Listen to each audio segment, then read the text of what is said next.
Shalom, brothers and sisters. This is Dr. William Schnoebelen coming to you from With One Accord Ministries with another question and answer type video.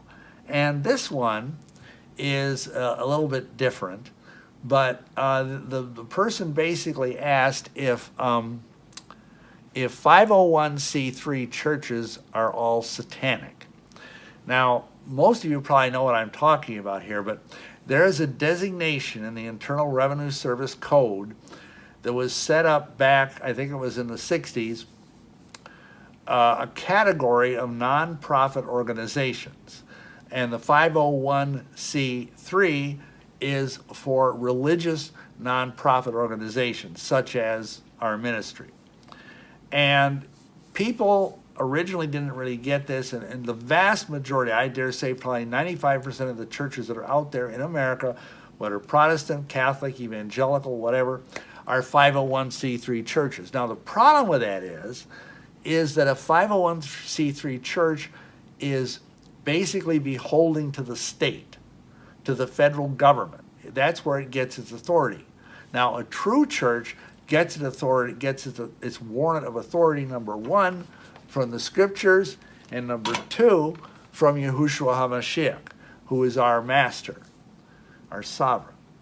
And so these people just don't understand that. They just do it. Again, they do these things because everybody else does these things. Like if you're in some large denomination, I'm not picking on anybody, but let's say the Assemblies of God, huge Pentecostal body of believers. And they decided at some point we want to be 501c3. And they never thought about the fact that by doing that, they are moving their church out from under Yahushua's mantle of authority and under the mantle of the federal government. And this is the same federal government that, promotes abortion and has gay marriage and all these other things that are just awful. So it's like you are under a form of negative headship if you have a 501c3, whether you realize it or not. Now, here's the thing. Does that make it satanic? I don't think so, because first of all, most of these churches, they don't understand this. They're ignorant. They've just done what they've seen other people do, and plus they think it's the only way you can be nonprofit. That's not true. The Internal Revenue Service Code makes it very clear that you can have a nonprofit status as long as you are a genuine ecclesiastical body. In other words, if you do the stuff that churches do, if you have, services, if you help the needy, if you, pray and teach, it doesn't have to be Christianity, it could be Buddhism or Judaism or whatever, but, whatever it is, it's some sort of recognized religious faith. And we have been a nonprofit organization since 1992, and we came out of that. We came out of the 501c3 way back, I think it was 2005 or 2006, because we realized we were under a negative umbrella of the federal government's headship.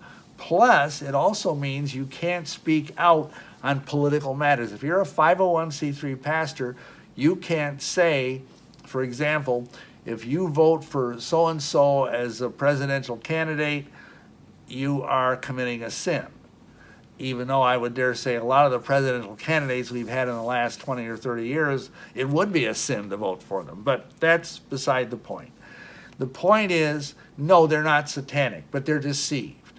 And some of them might be satanic, but that's between them and the Most High. All I'm saying is it's a bad spiritual move to have a 501c3 type of categorization, because you don't need it, and all it does is make your life miserable. Plus, spiritually, it means that, and I know, right now we have President Trump, and he's a much better improvement and all of that in terms of the way Christianity is being treated now. But at the same time, there's a lot of creepy stuff in a deep state, and and all the bureaucracies that are very anti-Christian, very anti-life, very anti-marriage, all of this stuff. And you don't want to have those tendrils, if you will, seeping into your church organization. So we recommend don't become a 501c3 if you're just getting your church started. If you are a 501c3, we recommend renouncing it, getting out of it, or at the very least, I mean, if you're kind of stuck with it because you're in a larger, denominational body, at the very least, I would renounce the negative headship of the federal government and the Internal Revenue Service over your whatever church you're involved with. That's the least I would recommend. But if you really want to be completely set free of this, you need to renounce that 501c3 status and go from there.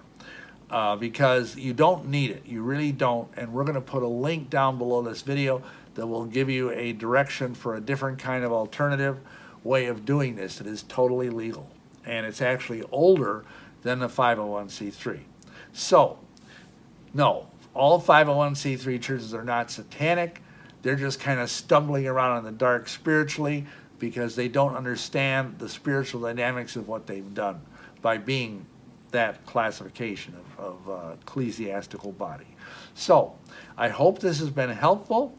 I would just say again that if you find these teachings valuable, that you would please subscribe and share. And at the same time, please pray about supporting our ministry because we're entirely a faith-based ministry. And we just thank you for it. And we praise Yahushua that we're able to do this without charging anything. We want to keep it that way. So, hallelujah. I would just, again, ask for your prayers because we really need them. We're coming into a very challenging season between the coming out of summer and also various other things that are going on in the ministry. We need your prayers. We need your support.